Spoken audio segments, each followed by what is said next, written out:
Okay, book idea.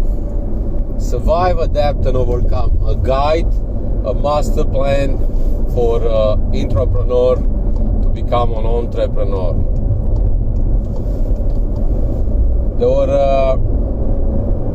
This is a book that will have as a master plan for you to go from a job as an entrepreneur, because maybe you are better, maybe you are good at that job, and you probably are fantastic, but you lost a little bit of a passion for the job, and you are not so efficient anymore because you don't want to be efficient.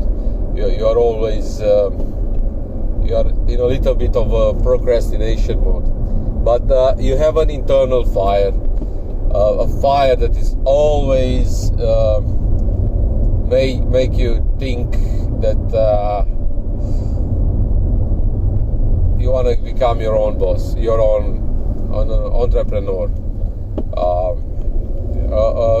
A girl or a guy that wants to do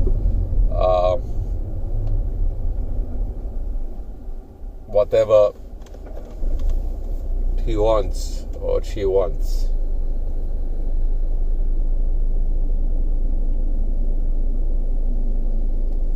Like anything,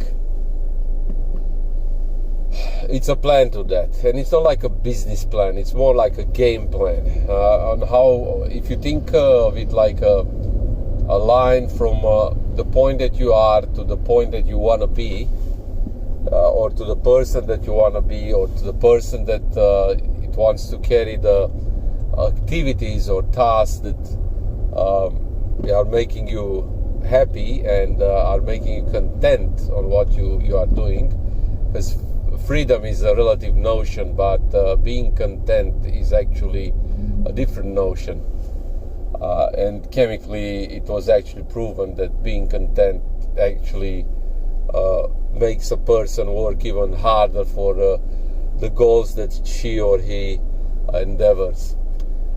So if you think as a linear plot, there are a few stages that you need to go, and you have to become as an entrepreneur. Some people are lucky and they can bypass or they can shortcut somehow this sequence of events because they are forced to do so. So, for example, if they are sacked or retrenched from their job and they have their back pressed hard against the wall in some circumstances, and then basically they're going through a survival cycle.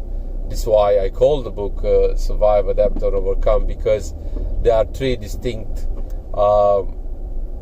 stages in everything that you are doing and in any activity that you start, and you learn as you go. So the first stage is the survival stage, in which you are finding your feet.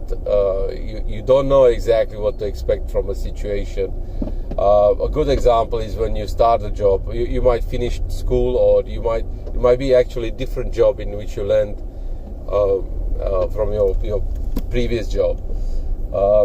You are starting a new job, and it's a totally new group of people, some strangers. You never saw them before. You haven't seen them before. You don't know how they react. How is the dynamic of that group? So the first stage is actually of survival. So you go in a new company.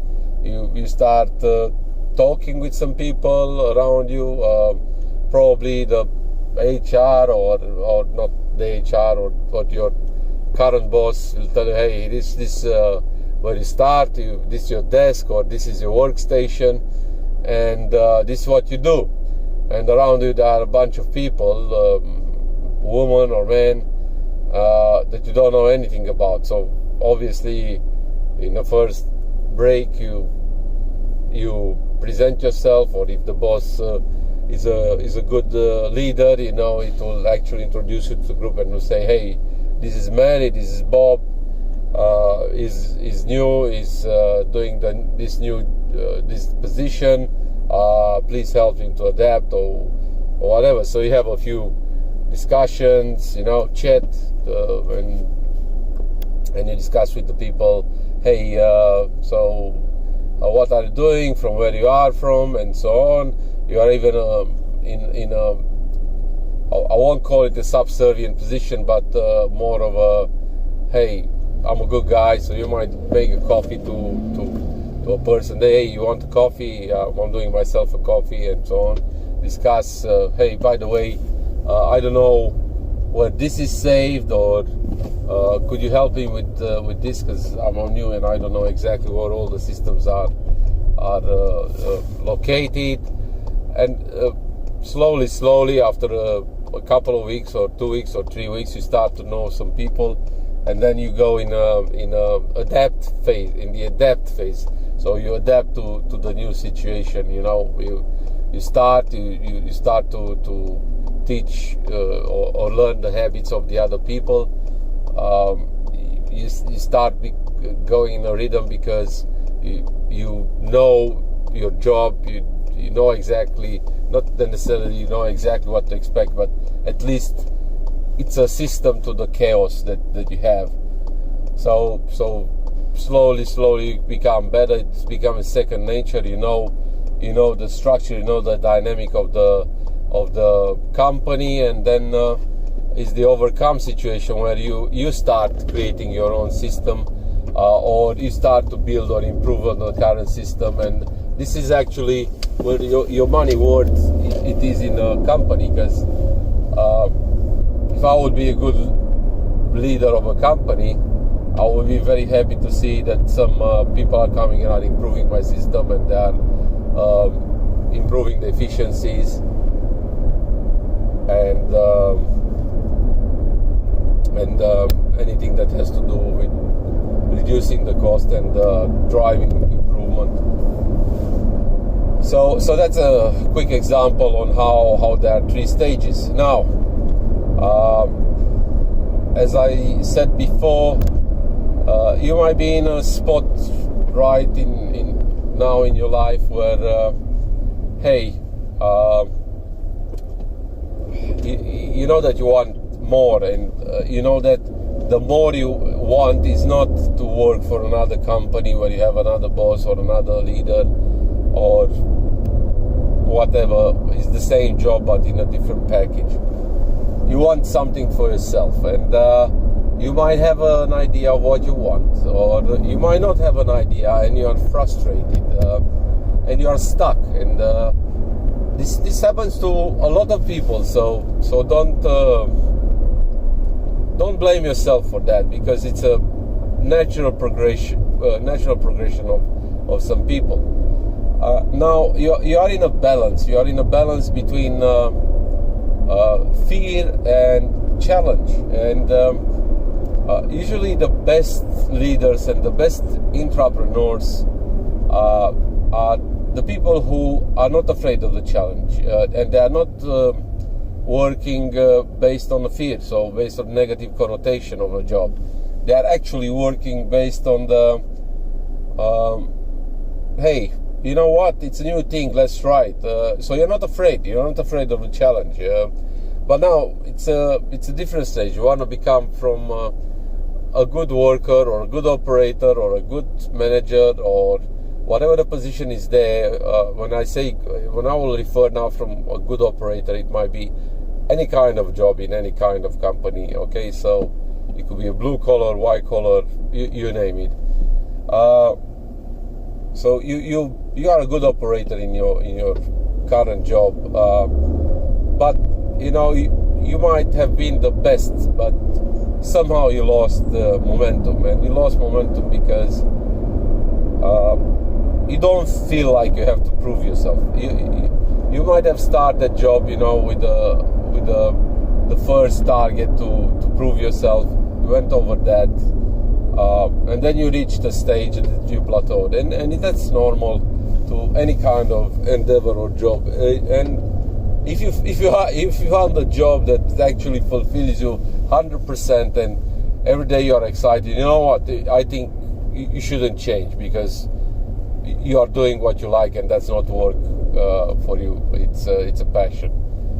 But let's say you are in a position that you want more, and you don't know what you want, or you might know what you want, and you might have a semi-plan or semi-sketch of what you will want. Now, how you get there?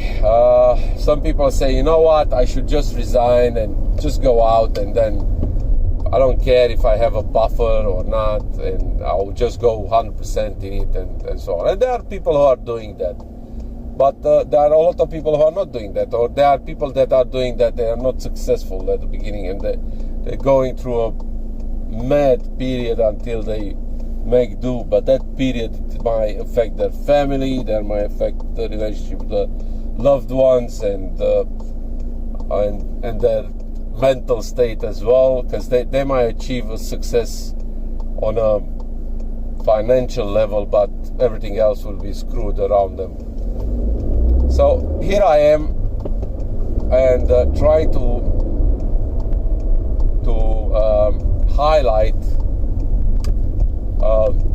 what you might have to do. Now I can just give you the main frame or the work frame of what and how to help you, but there are two things that are required from you, and that's a really important aspect of this book.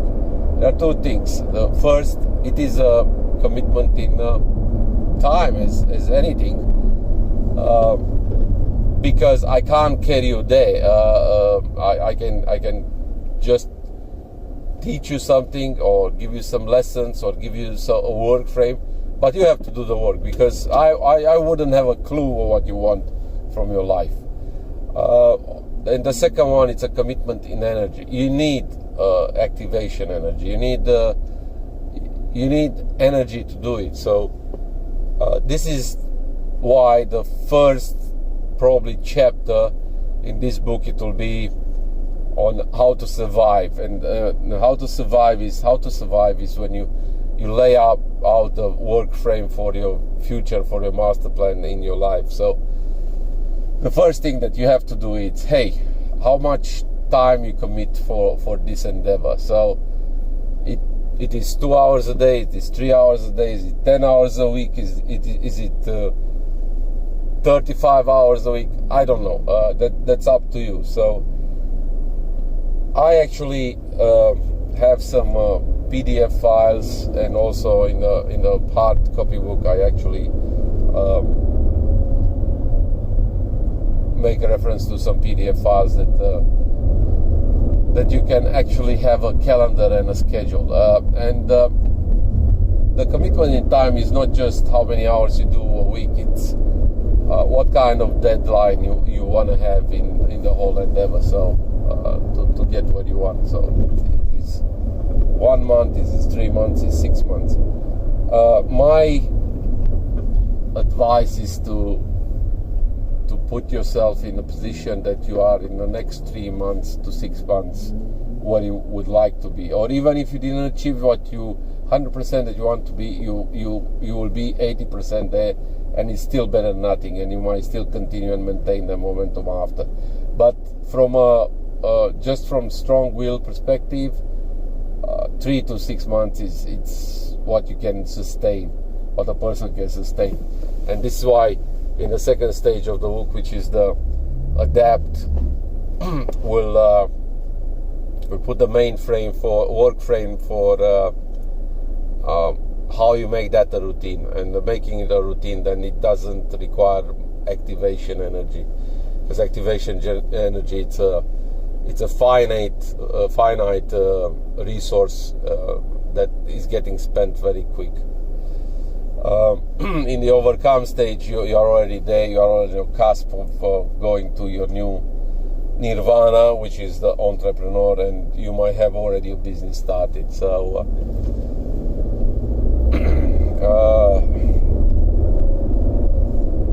probably we'll start with chapter 1, and in chapter 1 we'll talk about the two resources, which is time and energy.